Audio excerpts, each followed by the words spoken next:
I know the smell of strange coffee, especially when it carries a faint metallic scent that makes me nauseous from the very first whiff. The thing is, I hadn't taken a single sip. The cup of coffee still sat on the dining table, steaming hot, specially made just for me by the man I shared a bed with. What made me shudder wasn't the smell, it was the way he looked at me, with a smile that never reached his eyes. For the first time in 3 years of marriage, I asked myself, was my husband trying to kill me with his own hands? And the scariest part? He wasn't the only one in the room that morning. My name is Joan Harris. I'm 32 years old and a brand development specialist at an advertising firm based in San Diego, California. That Sunday morning, I was seated at the large dining table in my sister-in-law Monica West's brick-roofed home, tucked away in a quiet La Jolla suburb. It was our monthly family brunch, a picture-perfect gathering where everyone acted warm and proper, like something out of a commercial.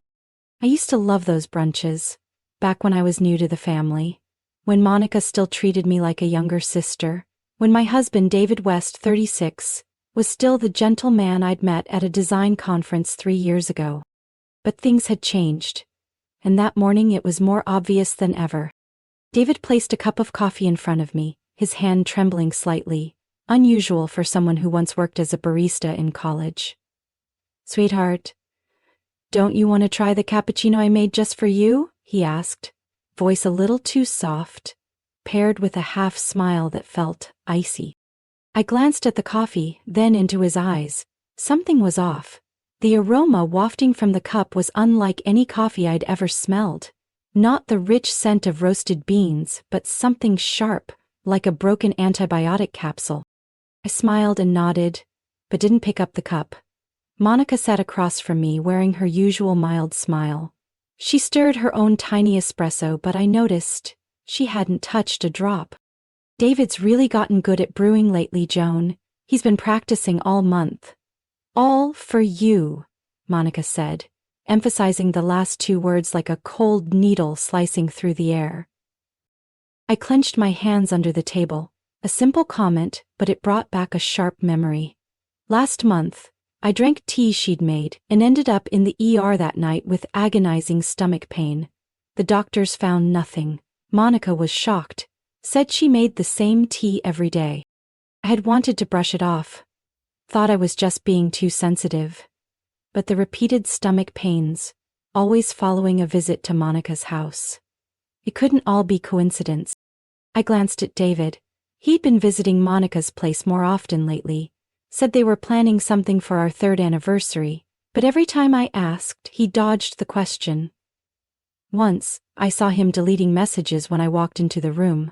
Another time, I caught him slipping a small brown vial into his desk drawer. He claimed it was just vitamins. Everything was piling up, and this morning's coffee felt like the final straw. I picked up my phone, pretending to get a call. "I need to take this. Monica, may I use your office?" Monica nodded slightly. "Of course, just don't break anything." She winked, a playful gesture that today sent chills down my spine. I stood up and accidentally bumped into the table, causing Monica to lurch forward to steady herself. In that split second of chaos, I switched our coffee cups. "Oh, I'm such a klutz. Sorry." I smiled awkwardly, then quickly headed toward the office at the end of the hall. My heart pounded so loudly it echoed in my ears. I stood behind the slightly open door, eyes locked on the dining table where Monica was seated. I had to know, once and for all, that I wasn't crazy, that the suspicion inside me wasn't just my imagination. Monica lifted the cup to her lips. I held my breath. I stood behind the white-painted wooden door, open just enough to clearly see the scene outside. Morning sunlight filtered through the large glass windows, glinting off the surface of the table where Monica and David were still seated. They looked calm, as if nothing unusual was happening, but I could barely breathe. Each heartbeat pounded in my ears. I wondered whether I had just done the right thing, or placed my sister-in-law in a situation beyond saving. Monica was still holding the coffee cup, the one that was supposed to be mine, raising it to her lips. She took a small sip. I gripped the doorframe tightly, my fingernails digging into my palm until it hurt. My eyes never left her slightest movement. A minute passed. I nearly stopped breathing. Monica set the cup down on the table, her face unchanged. She maintained that thin smile she always wore, then turned to David. "The taste is quite unique." David chuckled softly, lowering his gaze. I saw him holding his phone, his thumb moving quickly across the screen. I couldn't see what he was typing, but the posture looked familiar. Just like when he used to message Monica to have the tea ready on nights I came home late. A sick feeling crept through my stomach. Outside, Monica began stirring the coffee with a spoon, her movements slower than before. Her hand trembled slightly, almost imperceptibly. I focused on her face, trying to appear normal, but clearly struggling to hide something going on inside her. A few seconds later, Monica set the spoon down. In a hurried motion, she pulled a tissue from her pocket, dabbed her mouth, and quickly stood up. I need to use the restroom," she mumbled. David looked up, seemingly confused. "Are you okay?" "Probably, just a little dizzy." I stepped back quietly, heart racing. Could it be I was right? Was I not imagining things after all? I pulled out my phone and quickly opened the voice recorder. Keeping my hand steady, I crept closer to the door, opening it a bit wider so I wouldn't miss a word. David stood up from the table and walked toward the hallway, toward the bathroom. I pressed my ear to the door. Monica's voice came faintly from afar, hoarse. "David, something's wrong, my heart's racing, stomach pain." David whispered back, "Calm down, you only had a little. It couldn't be that strong." I held my breath. A soft thud echoed, like someone collapsing onto the tile floor. I can't take it. What's happening?" Monica gasped. "Damn it, the coffee. That wasn't yours," David burst out, his voice broken. "It was hers. It was Joan's." My entire body froze. So I was right. Every suspicion, every unexplained hospital visit, every vague pain that stretched on for days, it wasn't coincidence. It wasn't just in my head. And now, the truth was unfolding before me, undeniable. I switched the recorder to video mode. I needed more than sound. I needed proof. From the bathroom, I heard water rushing. Maybe David was trying to help Monica stay conscious. Or maybe he was trying to cover something up. I pushed open the office door and walked out quickly, as if I had just finished an urgent call. The other coffee cup, the one that had originally been Monica's, still sat on the table, almost untouched. I picked it up. I didn't drink it. I placed it into the paper bag I'd brought. If needed, I would have it tested. David had just stepped out of the hallway, face pale, eyes wide when he saw me. "Joan, you don't need to explain," I said, my voice eerily calm. "I just called an ambulance." His eyes widened further. "Called? What?" "Monica needs emergency help, and I'm sending this coffee sample for toxicology." David stepped back, his mouth moving but no words coming out. The sound of sirens echoed in the distance. I stood tall, eyes fixed on him. This time, I'm not letting it go. And I've recorded everything. In David's face, now drained of color, I saw something I had tried to deny for 3 years. The man I once loved had become the person I now had to protect myself from more than anyone else. David stood frozen in the middle of the living room while I kept my eyes locked on him, my phone still recording in hand. His eyes were fixed on the paper bag I was holding, where the coffee cup, potentially living proof, was carefully placed inside. "You don't understand what's happening, Joan," he stammered, his voice starting to shake. I smirked. "Oh, I understand perfectly, all too well." The sound of the approaching ambulance sirens grew louder. I saw David clench his fists, swallowing hard as if preparing a grand excuse. But the front door swung open, before he could say another word. 2 paramedics rushed in with a stretcher and medical equipment. I pointed toward the hallway. "She's in the bathroom, most likely poisoned. She needs urgent care." They didn't ask anything else and hurried inside. One of them pulled out a radio to report the situation to the nearest hospital, La Jolla Medical Center. I turned back to David. He was backing against the wall, his hands trembling. Joan? Just let me explain, he said, no longer able to mask the panic in his voice. I raised a hand to stop him. No, now you listen to me, I said coldly. I'm done with midnight hospital visits, with excuses like maybe it was a mild allergy or probably something you ate. Now, I have proof. He took a hesitant step forward, his voice raspy. This isn't what you think, Monica. She just wanted you to feel a little off, just enough to get you to rest. You've been working too hard, you know that. I let out a dry laugh. Funny, why didn't anyone just talk to me, instead of putting something strange in my food? David stayed silent. The sight of Monica being wheeled out from the bathroom, unconscious and pale, made the air in the room feel thick and heavy. One of the paramedics turned to me. Did she eat or drink anything unusual beforehand? I nodded. Coffee. My husband made it. That cup was meant for me. I switched it with hers. The medic glanced at David, then quickly made a note. They left moments later, carrying Monica to the ambulance parked outside. I stopped the recording on my phone, saved the file, and immediately emailed a backup copy to my personal account. Just in case. When I turned around, David had vanished from the living room. I walked quickly down the hallway, looking around. The back door to the garden was ajar. But I didn't follow him. I took out my phone and dialed 911 again. This time not to call for an ambulance, but to report a crime. San Diego Police Department, how may I help you? Yes, my name is Joan Harris. I have evidence of a deliberate poisoning. The victim is being taken to La Jolla Medical. I also suspect my husband is complicit. The dispatcher's tone shifted instantly. Miss Harris, please stay on the line. We'll dispatch a unit to your location immediately. I gave the address, then sat down on the couch, trying to keep calm. Everything was spinning in my head, but unlike before, this time I was in control. I had the truth, I had evidence, and I wasn't afraid anymore. About 10 minutes later, a police car pulled up in front of the house. A female detective stepped out, tall and slender, her hair tied neatly, sharp features but warm eyes. Her name tag read Detective Rachel Dunn. You're Joan Harris? Yes. You're the one who reported the poisoning this morning? Not just reported it, I nearly became the victim. I handed her my phone.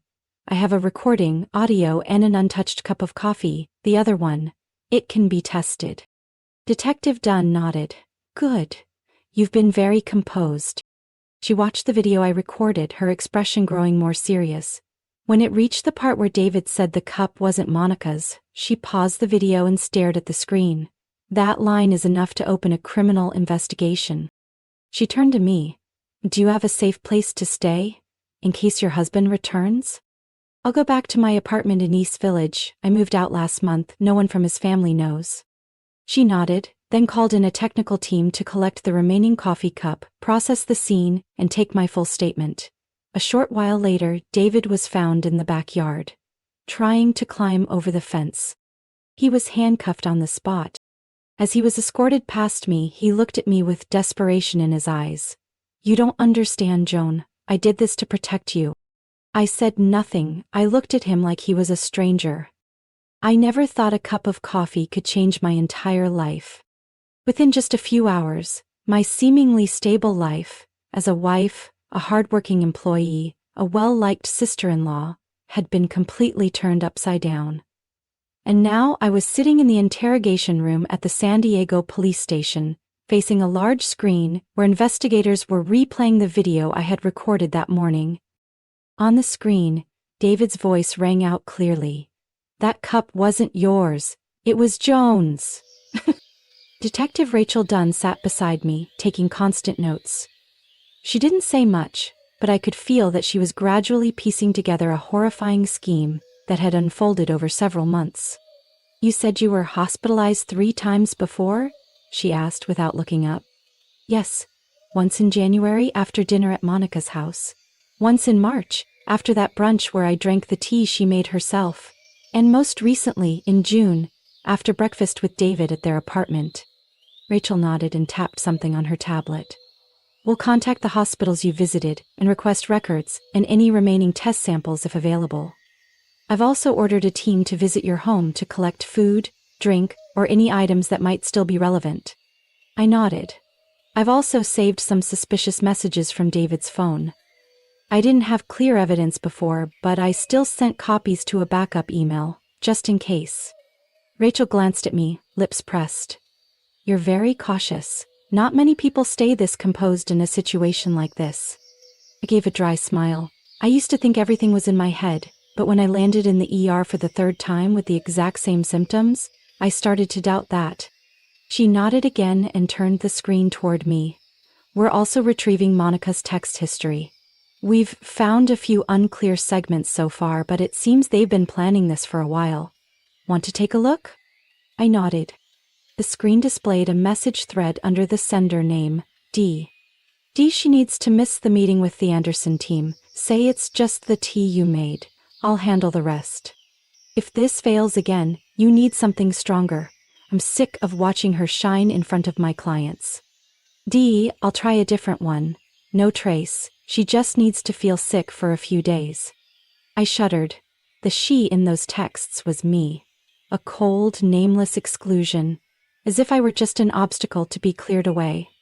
Detective Dunn continued. We also retrieved data from David's office, where he worked with Monica at West and Pierce. One of the filing cabinets contained several small, vaguely labeled vials, not commercially available. He studied pharmacology in college, has a friend working in a pharmaceutical research lab. I overheard that in a phone call, I said. Exactly. One of the vials contained dexamethonium chloride, typically used in lab testing on mice.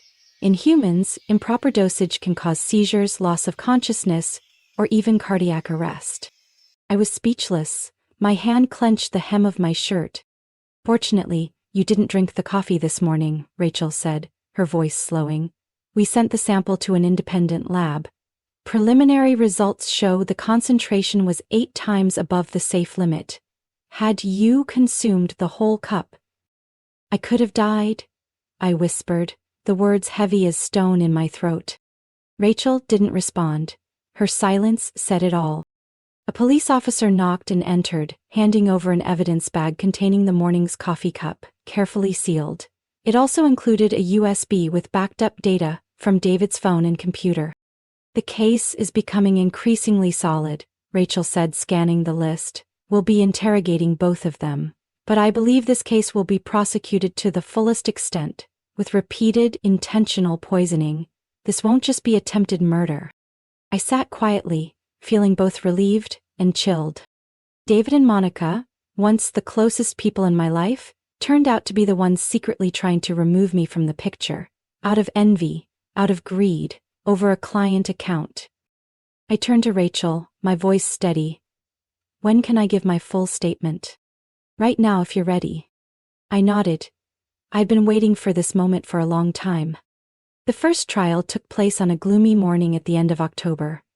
I walked into the courtroom with a calm yet aching mindset, like carrying a scar that hadn't fully healed, but needed to be touched, just to prove it existed. David and Monica sat in the defendants' chairs. Both had their heads down, faces worn and gaunt, no longer carrying that confident, icy demeanor they once had. Monica wore a plain gray suit, her face pale and makeup-free. David looked a decade older, his hair messy and eyes empty. Neither of them looked at me, not even once. I stood tall, not because I was strong, but because I had survived. The prosecutor, Mrs. Linda Marlowe, a sharp, commanding woman in her 50s, opened the session with a brief but powerful statement. Your Honor, this is not just a case of secret poisoning. This is the coldest form of betrayal under the disguise of family. A months-long conspiracy, methodically planned to harm someone simply because she was too good at her job. My throat tightened as I listened. The evidence was laid out one by one. The brunch video, the recordings I secretly made, the coffee sample containing a potent toxin, the chemical bottles found in David's desk drawer, and the text messages exchanged between him and Monica. Everything was displayed on the large courtroom screen. plunging the room into a deep silence. At times, I couldn't even bring myself to look at the messages. Every word felt like a blade, slicing through memories I had buried deep. Monica's defense attorney argued she was under extreme work pressure, and that her actions only intended to make the plaintiff feel fatigued, not to cause death. But Mrs. Marlowe swiftly dismissed that claim. When someone prepares something that can cost another their life and does it repeatedly, we are no longer talking about stress. We are talking about systematic intent to kill. David remained silent through most of the trial until the third day. When called to the stand, he walked like a lost man. I had never seen David like that before. He was no longer the man I once loved. He was a distorted version, both pitiful and terrifying. "Joan was always the best," he said hoarsely. "She landed every big contract. She made Monica feel invisible." He paused, looking at me. His eyes were bloodshot. "I was wrong. I know that now, but at the time I thought, if she just got sick for a few days, missed some work, no one would suspect a thing. Monica said it would be fine." "And when it wasn't?" the prosecutor pressed. David gave a lifeless chuckle. "Then we'd try again. A stronger dose, quieter, and if Joan lost her job, everything would go back to the way it was." The room fell into an eerie silence. When it was Monica's turn, she refused to testify, but her lack of remorse only fueled the jury's distaste, especially after a recording was played in which Monica clearly said, "There's no way she's getting that Henderson contract, even if we have to hospitalize her. It's worth it." When I was called to the stand, I spoke with clarity. I recounted every poisoning attempt, each moment of doubt I'd silenced, every night curled up in the ER, wondering what was happening to my body. "The most painful part wasn't the toxin," I said. "It was the way they looked at me afterward. Pretending to care, pretending to worry. I couldn't tell anymore who was family and who was the enemy." I paused before ending. "I don't want revenge. I just want the truth to be seen. I want to live without fearing every glass I pick up." 3 weeks later, the jury declared both defendants guilty of second-degree attempted murder, intentional poisoning, and aggravated bodily harm. David and Monica were sentenced to 15 years in prison, with no parole for the first 10 years. I didn't cry. I wasn't happy either. I just sat in the courtroom, silent, watching them get cuffed and taken away. They said nothing, not even one apology. 1 year after the trial, I stood on the main stage of the Western Media Entrepreneurs Conference, facing hundreds of attentive eyes.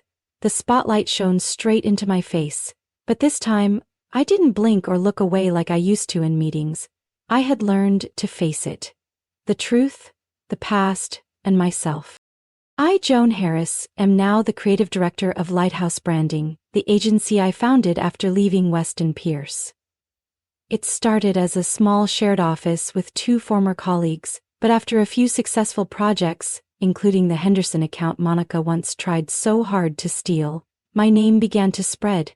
Old clients returned, new contracts poured in. I didn't just survive, I thrived. "Success doesn't come from walking the easy road," I began my speech, voice clear, "but from overcoming obstacles that once felt impossible. Sometimes it's the people you trust most who bring you to your knees." Some in the audience nodded, others sat still in silence. I knew somewhere out there many had experienced betrayal dressed as love, just like me.